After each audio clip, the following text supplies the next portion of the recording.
What's going on, winners? Your boy Loso 2.0, aka The Voice.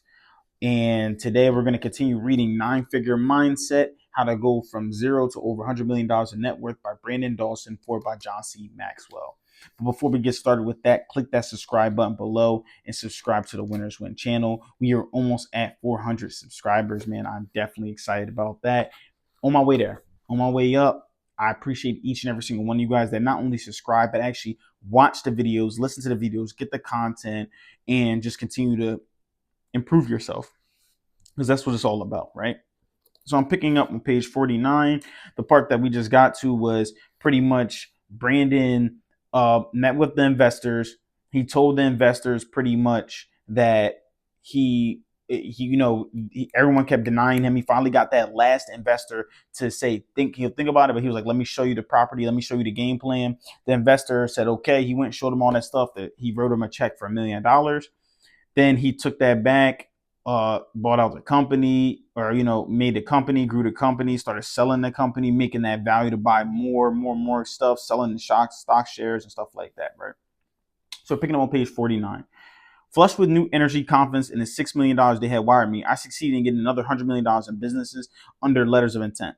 This success prompted a new need for more capital, so we headed to New York to make presentations to provide equity groups.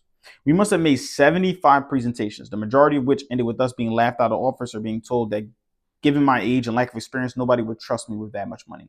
Once again, I turned to Mark for some badly needed coaching. All of a sudden, I started getting bids. The big moment came when I presented to Warburg Pincus, one of the largest and most prestigious financial private equity groups in the club at the time, with around $14 billion under management.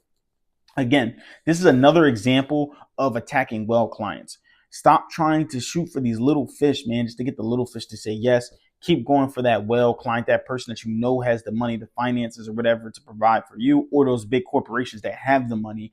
And then that's how you blow up. Then you can start worrying about getting little fish.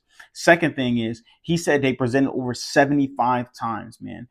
A lot of times people think people are overnight success. No, this guy reached out to 75 people and eventually for him to get that one yes. But because he was going after well clients, once he got that one yes, he shot all the way up. That's something definitely to think about. In my presentation, I asked for $15 million. They listened and they told me they would talk and get back to me. 3 weeks later, they called and did something that completely took me by surprise. They offered $18 million. Why would you do that? I asked them. Giving you $18 million instead of $15 million will allow you to meet the listing requirement to move your company off the Alberta Stock Exchange and listed on the American Stock Exchange, they explained. So this guy, Brandon, was shooting for only $15 million from the presentation, and God gifted him with $3 more million in order to level up that company. And so I delisted from Canada and listed in the United States, and in February of 1998, at the age of 29, became one of the youngest ever to ring the opening bell on the American Stock Exchange. I had $100 million in intent to sell business lined up from this perspective. I was sitting on top of the world. Dang, $100 million. The youngest ever to do that, too. I wonder what that's about. I'm going to research the opening bell, too. But I had a problem. I didn't have anything close to the kind of team I needed to manage the business. I needed a deal team to wine and dine prospective owners, perform due diligence, and close the deals. I needed interrogations teams to recharge the business whose owners had essentially stopped working once they saw retirement looming. And I needed an innovation team because I had to build systems, processes, teams, and technologies to manage all these companies I was acquiring. So yes, having a team is very, very important. Now he was to the point where I told you in the beginning, you got to wear a lot of hats. You got to wear a lot of different hats. But once he got to that point where he couldn't even wear that many hats anymore because he was making so much money, he was like, boom, now I'm actually, now that he was making that much money, he's like, all right, you know what? Now it's so much money. It's too much for me just by myself. Let me get a team for just things that, you wouldn't even think of, but he had the money to afford it. My company, US Sonus Hearing Center, Sonus is Latin for sound, had clinics in California, the Pacific Northwest, Canada, and the Midwest around Chicago.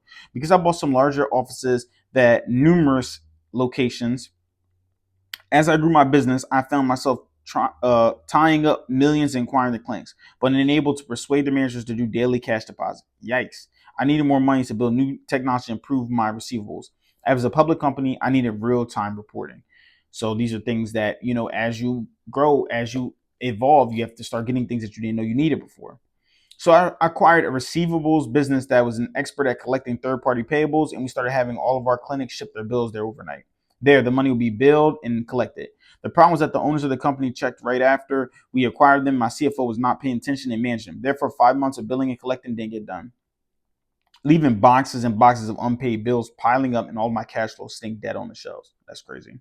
One day, my CFO walked in and said, "We can't make payroll." When I asked why, he said the third party company wasn't collecting any of the managed care money. I immediately fired the owners of the company and took all the bills back to our home office. In reflection, this was probably the biggest learning moment in my life. At the end of the day, I was the one responsible for making sure my CFO and the owners were required did their job. And this is where I learned that abdication is not a leadership quality and can be quite costly. As a business owner, I did what too many owners do and allow myself to get spread too thin and wide, assuming that my teams were going to stay on top of things. There were a million little checks I could have done to ensure this didn't happen, but I didn't do any of them. Making a system of checks and balances when you have a team. So not just assuming that they're learning, not assuming that they're doing everything that's right, still going there and double checking and making sure the team is doing everything. I like that. Losing time and money weren't the only negative consequences of my stake. In 1999, I did an emergency round of financing for $10 million with Warburg Pincus to solve the huge cash flow problem we were facing. Within the next 6 months, we solved that problem, but in doing so, set up another long-term problem I would live to regret. In getting this next round of financing, I gave Warburg Pincus the controlling interest in my company. Soon after, I heard from suppliers of hearing aids in Germany and Denmark and other parts of Europe that they were seeing the same wave of retirements in the marketplace that I had recognized in North America. Germany alone had 30 locations. Much as I had been, the Danish manufacturing companies were concerned about losing customers to retirement. Would I be willing to accept a loan from them to buy the clinics at 0% interest with the proviso that I would steer their business in the right direction? I do not know what that means too as well. I said yes and proceeded to interrogate the new companies into the Sonos network, all the while strengthening the network by offering even better buying power and creating better operational efficiencies, not least around accounts receivables, which many of the Sonos members have been far too lax with. Not anymore. So he was, like I said, he was creating a micromanagement to a level and a system of checks and balances. And I know, please bear with me, we're getting through all the technicalities of big business stuff that I'm not only just teaching you, but I'm also learning myself as I read this, right? But continuing, I felt good about where we were heading, but I had missed one critical mistake. I've been solving problems right and left, making money, moving so fast that I made the enormous error of not listening to my board, which included majority shareholders. They told me they didn't like the model. Specifically, they didn't like the debt I was going to incur with the German and Danish suppliers. Even though the financing was interest-free, that's not what the board had signed on for. They told me that if I wanted to do deals like that, I should consider setting up a separate company. The board of directors informed me they would be happy to give me a waiver to do so. So, people first. Run a business, people, sales, operations.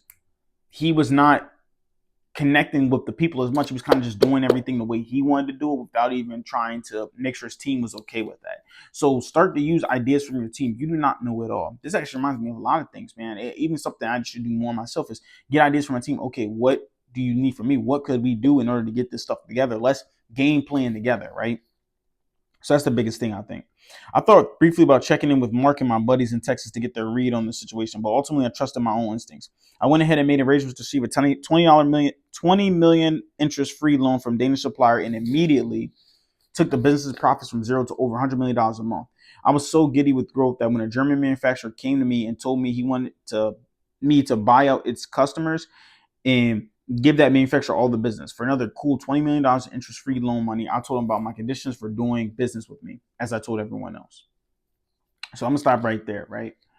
I think the biggest lesson I'm learning from this, although it was a lot of business jargon, a lot of big business stuff that I'm not even too sure about myself, that I also don't know as much about, right? But the thing I got the most from it is your team. Regardless if you're the leader, you're the CFO, you're the CEO, you're the district manager, you're the VP, whatever you are, it does not matter. You do not know more than every single person. It's great to bounce ideas off with the team in order to grow the business together, right? It's all about being a team. Team getting you further than you ever. And I'm gonna tell you a story that just reminded me of, right? I was watching anime earlier, and I love Naruto, Boruto type of thing, right? That's my favorite anime. And as I'm watching it, it reminded me of, like, he was telling them, like, yo, Boruto was like the Hokage's son, like the leader of the village or whatever. He had so much skill and stuff like that. He was so good at everything. But the problem was he wasn't good at teamwork. And the thing is, the Hokage wanted them to learn a lesson of, like, teamwork is what's going to save you. Teamwork is what's going to save you in a mission. Are you out there with people that are willing to risk their life for you, right? So teamwork is the only thing that's going to get you anywhere you want to go. Don't think you know it all. Bounce ideas off each other. And with a group of people, you can make it further than by yourself.